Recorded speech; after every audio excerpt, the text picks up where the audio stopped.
Welcome to the Mobile Workforce Podcast, where we sit down and have real conversations with business leaders that have been where you are. During these interviews, we'll dive into what it takes to improve systems and champion processes that maximize performance. Each week, our trailblazing guests share their experiences and understanding of the workforce to help inspire change, challenge our thinking, and share what it takes to successfully travel the road to profitability. Now here's our host, co-founder and chief evangelist of About Time and WorkMax, Mike Merrill. Hello and welcome to the Mobile Workforce Podcast. I'm your host, Mike Merrill, and today we are sitting down again with the team at KPost. We have the CEO, Keith Post, and the head coach and also the president, Steve Little. So thanks again for sitting down with me, gentlemen. Mike, it's good to see you. Welcome to Dallas. Thanks again. love coming down here. So this is part two of a couple of different episodes that we're recording, and we talked a little bit on the last episode about you all being open, even with competition, even with competitors, being in peer groups where you share things. Are there things that you keep more private in those discussions, or are you pretty open generally? The peer group there's no walls. So in our peer group, where we have people that are not competitors in our marketplace, we're 100% open. Okay. But if we have competitors in our building, of course, we always follow antitrust. Let's make sure we get that on the table, that we don't share in any of the pricing or any methods that we do business, et cetera. Sure. But we learned this from Ronnie McLaughlin at Empire Roofing. When we started our company, Ronnie called us up and said, "Hey guys, come on over." And Ronnie and Matt and Sandra brought us into their business, and you and I and Jane went over.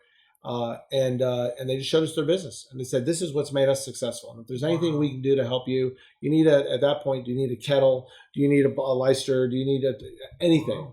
Be glad to be part of that." And we learned that giving aspect from them from the first week that we were in business, and it was humbling that they would be so open with us, and they're just great people. And so we've emulated them, we followed them, and now we invite our campus as an open campus. Our methodologies are completely open.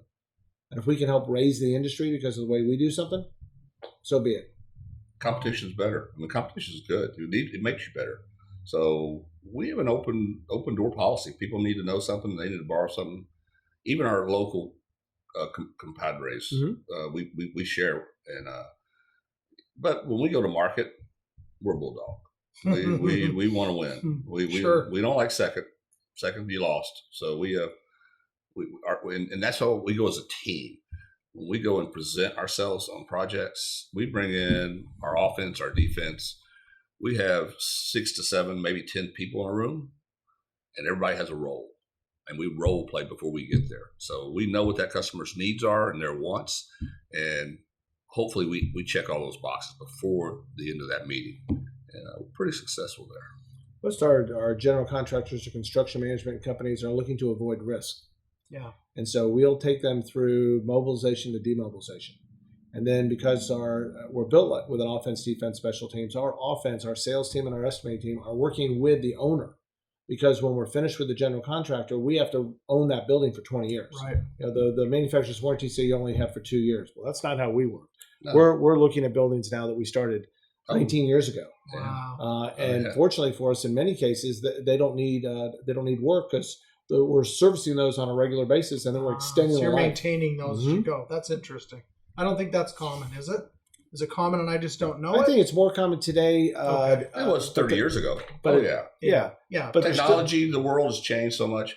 COVID racked the world, as everybody knows. And one of the things that we saw, and we had a little foresight, was we saw what it was doing to us. We saw how the supply chain started to evolve. And we put together a pretty strong PowerPoint presentation. And I took multiple people, and we went to developers, the largest general contractors in town, and some of our largest customers. And we went in, and architects, and went in and said, "This is what's going on in our industry. You're seeing it across the board. This is what's happening, and this is the effect it's going to have on what you're doing today." And so we brought options of what to do, how to do it. That it wasn't always price anymore. It was availability. What can I get for you, and when can I get it?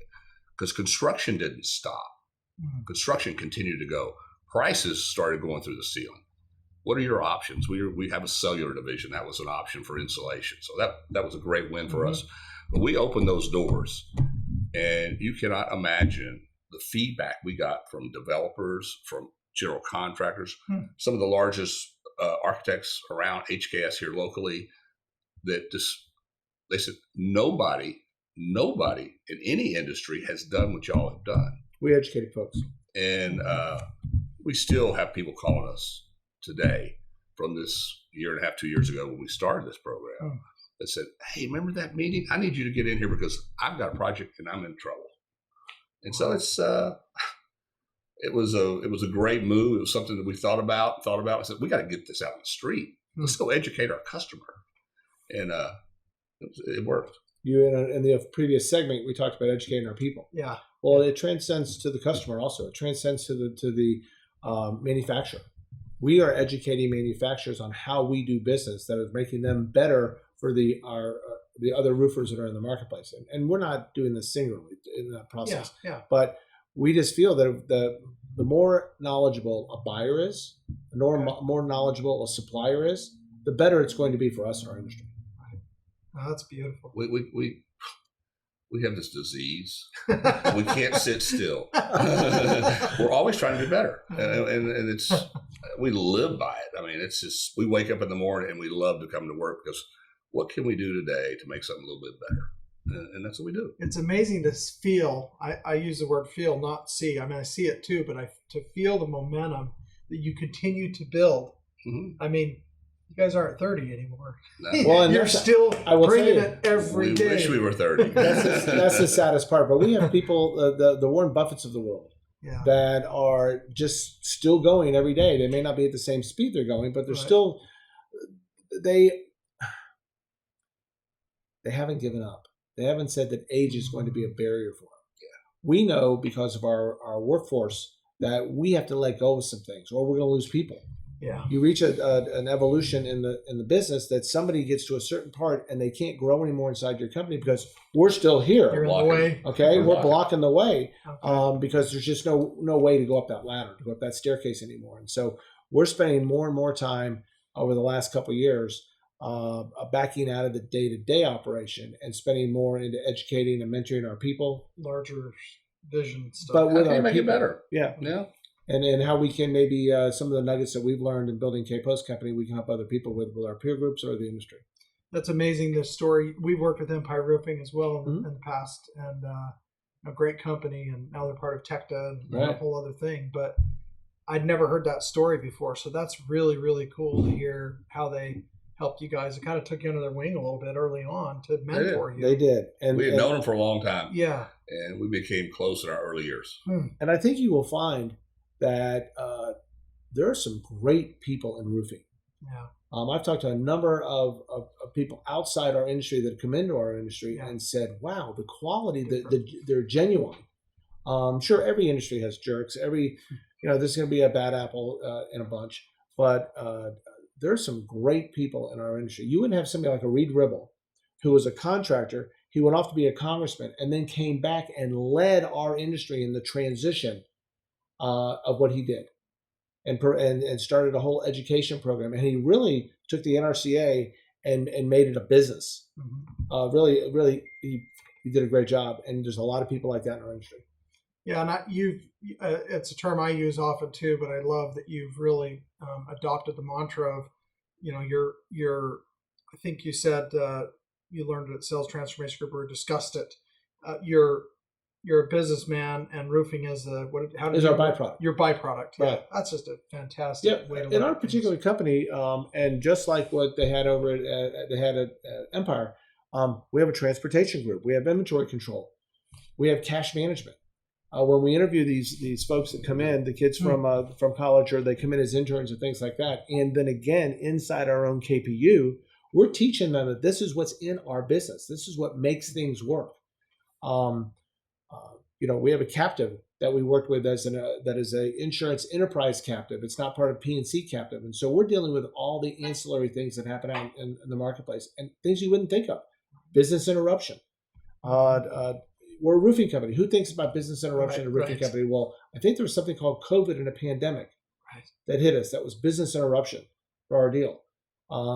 Installation clauses that say that if somebody does a poor installation, There's all sorts of things inside this roofing company that are tied to business. Right. Well, you talked in the last segment about National Roofing Partners, and I know what that is, but for the audience, can you share what that organization is and why did you guys get that going? Well, many years ago, right? Mm-hmm. Over 20 plus years ago. 20 plus years. We were, I had come to work with Keith's company, and we had some situations that there were leaks on buildings that the company had done outside the Dallas Metroplex.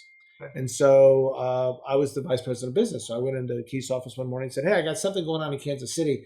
Who do we get to fix that?" And he said, "Oh, I met Joe and Sam at the Firestone bar parties, blah, blah, blah, such and such. Call me." Right. Wow. And I went, "Well, are they certified for Johns Manville? Do they have insurance?" Right. The business guys, that's his way. Yeah. He goes, "I don't know, just call them." So we called them, right? Yep. And they went and fixed it, right? Yep. But it spun an idea that, wait a second, there needs to be a network across the country that all of us could share. That if we went off to Pittsburgh and did a job, somebody in Pittsburgh could help us with the leak and the service and that kind of stuff. And then one thing led to another. We said, wait a second, if we all got together, we could share stuff. And then once we got together the first time, we said, hey, look, we've got 36 people here. Have you thought about if we put all of our buying power together, what that would do? And then it was the roofing products. We said, no, I use this in my marketplace. You have wooden decks. Somebody else is in this. That's not going to work. But what about buying trucks or office equipment or American Express cards or that kind of stuff? And so it kind of had a natural growth in that scenario.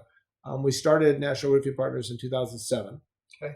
There's 230 plus contractors now. They share best business practices. They leverage their buying power in non-roofing items.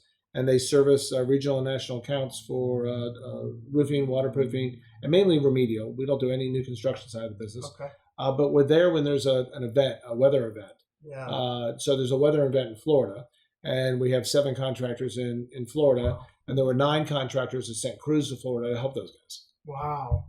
So it's elevating the industry. Yeah, and locking arms with frenemies even maybe, mm-hmm. or competitors in some situations where you work together for the greater good. Well, there's really, in each marketplace there's a contractor. There's very rare as there's multiple contractors there. So there are frenemies. Yeah. There are people that we can share, hey, well, how they're marketing in St. Louis. Yeah. That was a hell of an idea. And all of a sudden 200 contractors have that idea, and it makes everybody's business better. It's kind of like a large peer group. Yeah. Yeah. It's gotten really big too. I remember when you had 20, 30 members, it was a great idea then, but wow, I had no idea what was going to happen. The market has driven it. We have folks, some folks in Canada, then we do Alaska, Hawaii, wow. Puerto Rico, the Virgin Islands, and then the continental United States. But it necessitates it because when you're in Los Angeles, getting from one part to Los Angeles to the other part, you need to have a couple contractors and have one of the freeways divide that scenario for service. So what in closing is a takeaway from that experience working internationally with people or nationally with other roofers and then mentoring as you have, being mentored as you have? I mean, what's the one thing that you could tell business owners out there that maybe they're in electrical or concrete or some other trade? What can they learn from KPost's example and your history and wisdom gained that they can implement in their business? Don't spread yourself too thin. I think that's one of the things that's what National Roofing Partners has done for us. Because like you said, we did have customers that were around the country that needed our services, and they wanted a KPost experience in Kansas City or Miami. And we said, we can't stretch like that. There's not enough of us. And so we went around and went on a road show and actually went to locations and said, hey, do you have a service company? Show me your truck, show me your manager, and really made sure we had the right people in those cities. And that was the core of it. That was the crux of it. It allowed us to come back here. We don't travel. We stay here. We have enough going on here in the market that this is one of the best markets in America. Mm-hmm. And so our goal is just to stay home and keep building the model, making it bigger and better, and share that with these people around the country. When we have these peer group meetings, when we have National Roofing Partners teams all come to town, or we go to some location, share what we do and what works. You had said it earlier. You said frenemies. Yeah. So I'd find somebody locally in your marketplace that can be your foxhole buddy. Okay. Because we all don't have all the right tools, all don't have all the right things that we need to run our business. but find somebody that can be that frenemy, that foxhole buddy locally. Second, I would get involved in your associations, and then find other peer groups, find contractors that are out there that you folks can start sharing things with each other in that scenario. I would say don't get over your skis. Find your niche. Find out what that niche is and work your niche and be the best at what you do at that niche. We don't do all buildings of roofing. We know that there are certain buildings that fit better for somebody else. It might be a new construction school. Doesn't kind of fit our realm. Unless it's a lightweight concrete and goes with metal, then it really fits our realm. So kind of find your niche and stay in your lane in that scenario. Lastly, I would say, and this is Jane Williams' words, our CFO and our person, the three of us started the company, bigger's not better. Don't just get big to get big. It's not about top line. It's about retaining cash and being able to have the funds to be able to grow your company. That'd be the advice I would give. Love it. Bigger isn't better. Better's better. Right? Better's better. Better's better. Take care of your people. Your people will take you where you need to go. They will take you to the promised land. Cool. Well, thank you, my friends. This has been a treat again, and I appreciate the opportunity to come and sit down with you. Thanks, Mike. Thanks, All right, Mike. buddy. Good to be with you. Good to see you, buddy. brothers. Appreciate you. See you. Thank you for joining us today on the Mobile Workforce Podcast, sponsored by About Time Technologies and WorkMax. If you liked the conversation we had today, or were able to learn anything new or helpful, please make sure to follow us on our WorkMax page on LinkedIn and on Instagram at WorkMax_. And subscribe to the show on iTunes or your preferred podcast platform so you will never miss another insightful episode. Also, if you enjoyed the podcast, please leave us a 5-star rating and review and share the show with your friends and colleagues. Your support means the world to us and will allow us to continue providing impactful information with others looking to improve their results in their business and, in turn, their life.